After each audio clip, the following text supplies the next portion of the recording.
Salaamu calaykum. Filimkani wuxuu ku bilaabmayaa qoys ka kooban 3 qof, Aabba Andy, hooyo Ray, iyo inantooda yar oo lagu magacaabo Rosie. Haddaba maxay tahay reerka sidan xaaladda caadiga ugu jira? Sababta ay hal mar u noqonayaan zombie ama dad cun? Filimka ayaad kaga bogan doontaa.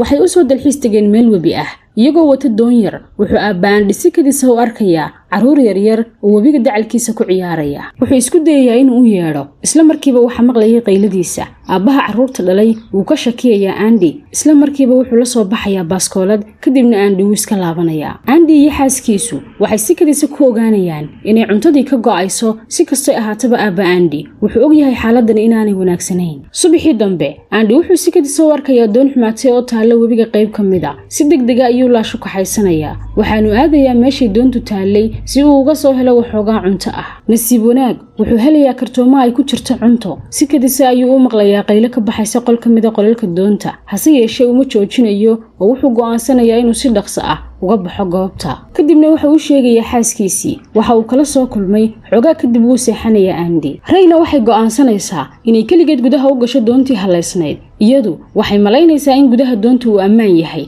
oo aanay wax halis ka jirin. marka ay iyaduna xoogaa alaaba ka hesho meesha, nasiib darro lugta ayay wax ka goynayaan. dhinaca kale waxa isna si kadisa u soo kacaya Andy. wuxuu guriga ka baarayaa Ray. si kadisa waxa uu arkayaa dhiig ku yaala dhulka, isla markiiba waxa uu furayaa albaabka suuliga. waxaana uu arkayaa Ray oo isku dayaysa inay joojiso dhiigbaxa dhaawac weyn oo ka soo gaadhay jilibka, kaasoo ahaa qaninyada zombie ama qaninyada qof qaba xanuunka zombiga loo yaqaano, oo ah xanuun inaad qof cunto ama aad dhiig heshid mooyaane aanay wax kaleba ku sulaynin. aynu si kale u dhigno oo dhahno qof dad cun ah. waayahay, haddaba Ray waxay noolaanaysaa oo maskaxdeedu shaqaynaysaa keliya 48 saacadood. waxay si degdeg ah u xidhanaysaa saacad ay ku tirinayso muddada ka hadhay intay dad cunka noqonayso. Andy wuxuu ku qasbanaanayaa inuu Ray u raadiyo daaweyn degdeg ah intaan la gaadhin saacadaha hadhay. waanu soo kaxaynayaa, Rosina wuu xambaaranayaa. dhanka kale waxa iyaduna qayb ka ah filimka Tommy oo ah gabadh yar oo aabaheed qabo xanuunka zombie. waxaana ay ku dadaashaa markuu xoogaa joogaba inay si xayawaan u cuno,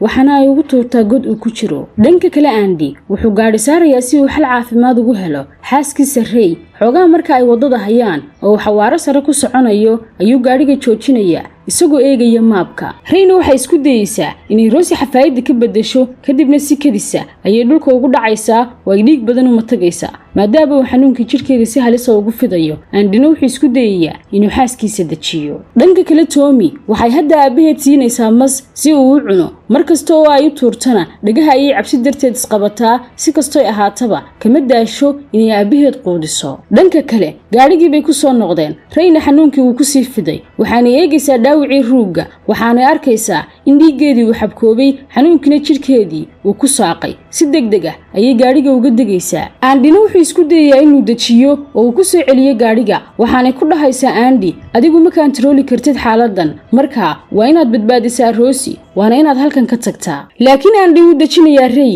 waxaanu u sheegayaa inay heli doonto daawo si dhaqso ah. kadibna gaadhiga ayuu ku soo celinayaa. waxa dhacaysa isagoo gaadhiga xawaaro sare ku soconaya inuu si kadisa ula kulmo nin wadada taagan. isla markiiba wuxuu isku dayayaa inuu gaadhiga xakameeyo. nasiib darro shil ayuu gelayaa. waxaanu si kadisa u arkayaa Ray oo qori weyne caloosha ka galay naxdin darteed. wuu miir doorsamayaa. saacado badan kadib ayuu soo maaxayaa ama soo miiraabayaa. waxaana uu indhaha ku kala qaadayaa xaaskiisii oo noqotay zombie. waxa uu isku dayayaa inuu la hadlo, kadibna way qaniinaysaa. nasiib darro hadda Andy wuxuu qabaa xanuunkii. wuxuu qaadanayaa saacaddii xaaskiisa, waxaanuu qabsanayaa 48 saacadood. Rosie ayuu xambaaranayaa. Rosie waxay aad u jeceshahay cadar ay hooyadeed leedahay oo markastoo ay oydo haddii la buufiyo way aamustaa. isagoo meel ku nasanaya ayuu arkayaa ninkii shilka geliyey ee zombiga ahaa. marka uu isdhaho dil, waxa soo ordaysa Tommy oo ka kaxaynaysa. Tommy waxay samaysaa gacanteeda ayay dhiig kaga keentaa, kadibna geedaha ayay marisaa si aabaheed u soo raaco dhiigga.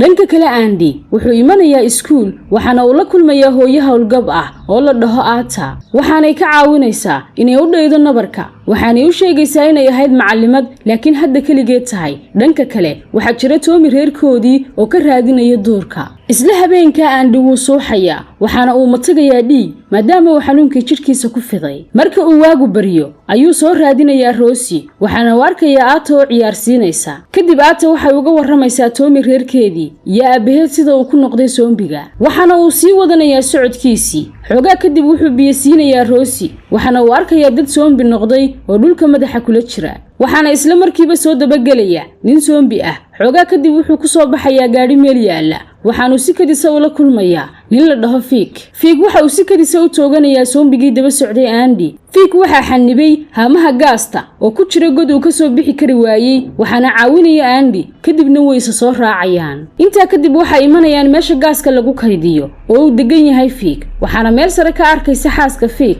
muddo kadib waxay ka caawinaysaa inay Rosie u daryeesho. Fiik waxa uu shabag u sameeyay dadka zoombiga ah isagoo aaminsan inay mar labaad caadi ku noqonayaan. Andy waxa uu si kadisa u arkayaa Tommy oo ku jirta shabaga kadibna wuu yaabayaa. dhanka kale xaaska Fiik waxay ciyaarsiinaysaa Rosie waxaanay si kadisa ugu arkaysaa caloosha Rosie dhiigii xabagta ahaa ee zoombiga. dhinaca kale banaanka waxa jooga Andy iyo Fiik waxa uu siinayaa dhiig weel ku sido dadkii shabaga ku xidhnaa mid ka mid ah halka uu Andy isweydiinayo su'aalo badan. dhanka kale xaaska Fiik waxay ka maydhaysaa Rosie dharkii ay xidhnayd kadibna gabalkii ayaa dhacaya. Andy waxa ku bilaabmaya xanuunkii waxaana gariiraya gacmaha waxa uu damcayaa inuu isdilo. xoogaa kadib waxa uu imanaysa Lorena oo og xaalka Andy waxaanay odhanaysaa fadlan ha samaynin. wuxuu ku codsanayaa inay u ogaato inantiisa yar waxaanay ku odhanaysaa waan hayn doonaa Rosie laakiin halkan maaha. waxaana ay u sheegaysaa Fiik inaanu ahayn ninkeeda ee ninkeedii dhintay. isla markiiba waxa uu imanaya Fiik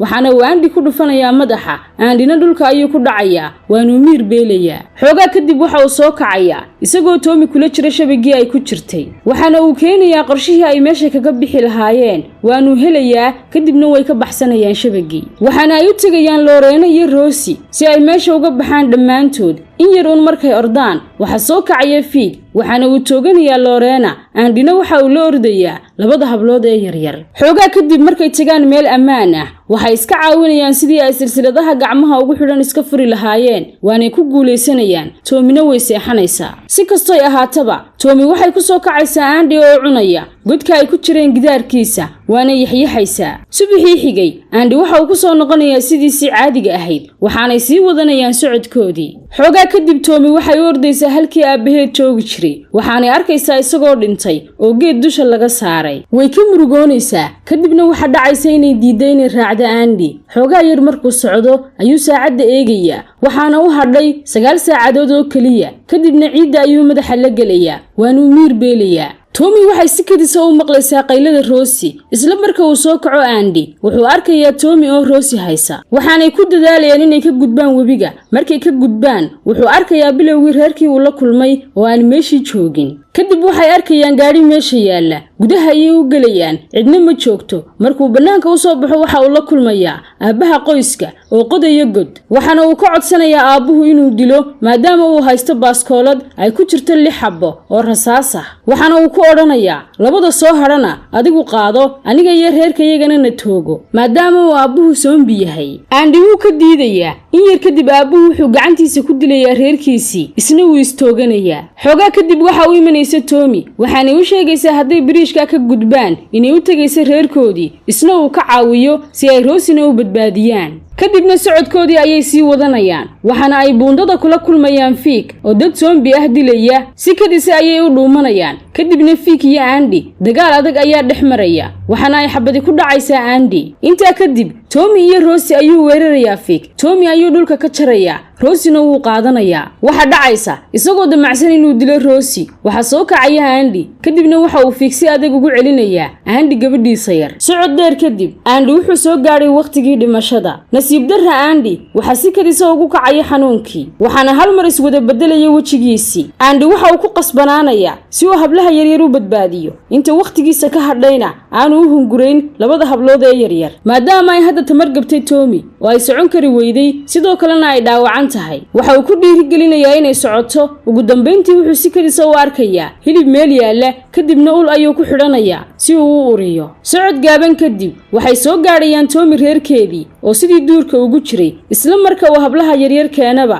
Tommy awowgeed wuxuu isku dayayaa inuu dilo Andy laakiin Tommy ayaa ka qabanaysa waranka ku aadan dhuuntiisa waxaana Andy markii ugu dambeysay sii ursiinaysaa cadarkii xaaskiisa sidaas ayuu ku galbanayaa aabihii dadaalka badnaa ee Andy Rosina ay ula wareegayaan Tommy qoyskeedii waxaanay caloosha Rosi ku arkayaan qoraal ku qoran oo ah thank you filimkana magaciisa waxa la yiraahdaa Cargo waxaanaad ka helaysaa Netflix waxaan rajaynayaa inaad ka hesheen filimkan nabadgelyo